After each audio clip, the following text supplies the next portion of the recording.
Eu gostaria de falar um pouco sobre um conceito, sobre os seus pensamentos criando a sua vida.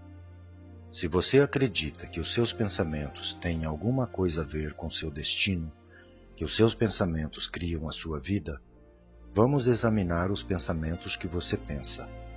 Você pensa de 60 a 70 mil pensamentos em um dia.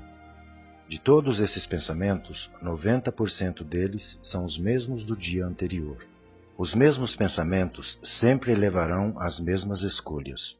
As mesmas escolhas sempre levarão aos mesmos comportamentos. Os mesmos comportamentos sempre levarão às mesmas experiências, e as mesmas experiências sempre produzirão as mesmas emoções, e as mesmas emoções sempre conduzirão aos mesmos pensamentos. E nossa biologia, nosso circuito neural, nossa neuroquímica, nossos neurohormônios e mesmo a nossa expressão genética permanecem exatamente iguais a como nós pensamos, como agimos e como sentimos. Como você pensa, age e sente é chamado de personalidade, e a sua personalidade cria a sua realidade pessoal. Então, se você acredita, nem que seja só um pouquinho nesta ideia, de que a sua personalidade cria a sua realidade pessoal, e você quer mudar a sua realidade pessoal, significa que você deve mudar a sua personalidade. Como? Pensando sobre o que você pensa e mudando-o. Você começa a ficar consciente dos seus hábitos e comportamentos inconscientes e os modifica. Olhe para as emoções que mantêm você conectado às experiências passadas e decida se essas emoções pertencem ao seu futuro. A maioria das pessoas tenta criar uma nova realidade, mas a partir da mesma personalidade, e isso nunca funciona. Nós literalmente devemos nos transformar em uma nova pessoa. Um hábito é um conjunto automático e redundante de pensamentos, comportamentos e emoções adquiridos por frequente repetição. Um hábito é algo que você fez tantas vezes que o seu corpo sabe como fazê-lo tão bem quanto a sua mente. Assim, se você pensa os mesmos pensamentos do dia anterior 90% do tempo, você demonstra o mesmo comportamento 90% do tempo. E se você tem as mesmas emoções do dia anterior 90% do tempo, consequentemente você liga os mesmos circuitos no seu cérebro na mesma sequência, no mesmo padrão e na mesma combinação. Existe um princípio em neurociência que diz: células nervosas que se conectam permanecem conectadas. Então, se você pensa os mesmos pensamentos que o levam às mesmas escolhas, e claro, produzem os mesmos comportamentos que levam às mesmas experiências, que automaticamente produzem as mesmas emoções, ao longo do tempo, você configura o seu cérebro em um mesmo padrão finito. Esta caixa no seu cérebro, é claro que não existe literalmente uma caixa no seu cérebro, mas aquela assinatura finita finalmente se transforma na sua identidade. A maioria das pessoas, quando está por volta dos 35 anos de idade, transformou-se num conjunto de comportamentos memorizados, reações emocionais, atitudes inconscientes, crenças e percepções que funcionam como um programa de computador inconsciente. 95% de quem você é na época dos seus 35 anos de idade é um estado de ser memorizado, pois você fez tantas coisas tantas vezes que o seu corpo agora as está fazendo melhor do que o seu cérebro. Você pode dizer: eu não consigo conscientemente me lembrar de um número de telefone, ou esqueci a minha senha, mas de repente você pega o telefone, olha para o teclado e seu dedo disca automaticamente o número. O que isso significa?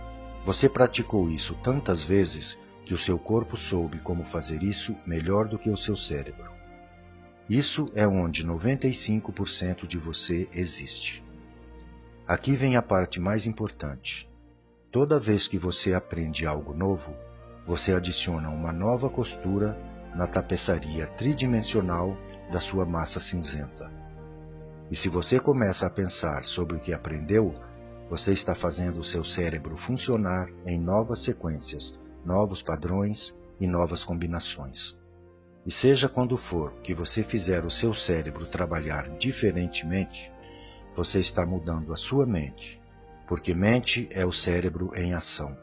Então nós podemos dizer que pensamentos novos devem levar a novas escolhas, e novas escolhas devem levar a novos comportamentos, e novos comportamentos devem criar novas experiências, e novas experiências irão criar novas emoções, e essas novas emoções devem inspirar novos pensamentos. Isso é chamado evolução. Aqui está a dificuldade. O processo de mudança requer que você se torne consciente do seu eu inconsciente. Digamos que ao longo do tempo você se tornou inconscientemente dependente do sentimento de sofrimento. E todos os seus pensamentos são iguais a esse estado emocional. E todo o seu comportamento também é igual àquela emoção. E você pensa os mesmos pensamentos todos os dias. E você demonstra o mesmo comportamento, reclamando, culpando, inventando as mesmas desculpas para você mesmo. E essas emoções de sofrimento levam ao sentimento de culpa. E se sente mal, e você não quer se levantar e fazer nada, e perde a inspiração, mas de repente você se torna consciente de que você está nesse estado. Então, nesse momento, você decide que nunca mais vai pensar da mesma maneira, nunca mais vai agir da mesma maneira e nunca mais vai sentir da mesma maneira. 2 horas se passam e tudo está indo muito bem. Mas lembre-se, você condicionou o seu corpo a ser a mente daquela vítima sofredora. E assim que você interrompe a continuidade química entre o seu cérebro e o corpo começará a enviar sinais de volta para o cérebro. E de repente você começa a ouvir uma vozinha na sua cabeça, mais ou menos assim: por que você não começa amanhã? Isso é muito desconfortável. Isso não parece razoável. É culpa da minha mãe por eu ser assim. Eu jamais vou mudar. Isso é o corpo tentando convencer a mente a retornar ao estado familiar. A parte mais difícil do processo de mudança é não fazer as mesmas escolhas que você fez ontem e o extremo desconforto que você sentirá a partir do momento que decidir não pensar, agir, comportar-se e sentir-se como no dia anterior. Será um sentimento estranho. Haverá um pouco de incerteza e imprevisibilidade. No momento em que você se sentir desconfortável, você se lançou no curso das mudanças.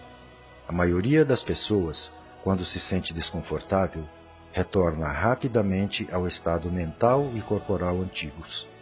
Começa a pensar, agir, sentir e se comportar da mesma maneira, e diz: agora sim, isso parece normal. Na verdade, isso parece familiar. Ir do antigo para o novo eu é a neurológica, química, biológica, hormonal e ainda a genética morte do eu antigo. Aquele vazio, aquele lugar de incerteza, aquele desconhecido é o lugar perfeito para criar. E se você e eu pudermos nos sentir confortáveis nesse desconhecido e decidirmos quem nós queremos ser, em outras palavras, muitas pessoas dizem, quando estão neste vazio, nesse desconhecido, que não conseguem predizer o futuro.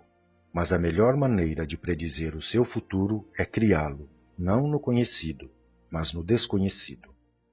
Muito bem. Que tal se você dissesse: com quais pensamentos eu quero ativar e configurar meu cérebro agora? Que comportamentos eu quero demonstrar?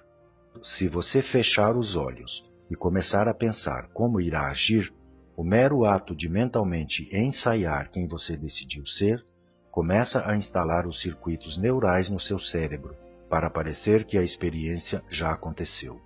Isso significa que agora o seu cérebro está preparado para não mais viver no passado, e sim no futuro. Agora, que tal se você dissesse: como eu viveria hoje se eu fosse grande? Qual seria a maior expressão de mim mesmo? Eu posso ensinar ao meu corpo como seria sentir aquele futuro agora? Se você estiver disposto a cultivar aquele estado emocional antes de ter a real experiência, Então, a experiência que você está criando agora sobre riqueza, liderança, paciência, relação amorosa, significam para o seu corpo que tudo já está acontecendo. O corpo não consegue distinguir entre uma experiência real e uma imaginária, e passa a viver no futuro ao invés de no passado. Assim, aqui está a pergunta. Você pode imaginar um futuro, o qual você ainda não pode experimentar com seus sentidos, mas que você já pensou sobre ele tantas vezes que o seu cérebro acredita que essa experiência já aconteceu? As pesquisas mais recentes em neurociência atestam que você pode mudar o seu cérebro simplesmente pensando diferente. E você pode começar a selecionar novas possibilidades que já existem no campo quântico e emocionalmente integrar aquela realidade futura em um grau tão intenso que o seu corpo, como sendo subconsciente, começa a acreditar que está vivendo naquela realidade futura no momento presente. Este é o momento de relaxar, porque a experiência irá encontrar você, e virá da maneira que você menos espera, que te surpreenderá, e não deixará nenhuma dúvida de que o que você fez internamente produziu um efeito no mundo externo. Quando você correlacionar o que fez dentro de você com o que aconteceu externamente, você prestará atenção no que fez, e você fará isso novamente. Isso é chamado capacitação humana, e não existe uma só pessoa neste planeta que seja tão especial que possa ser excluída dessa equação.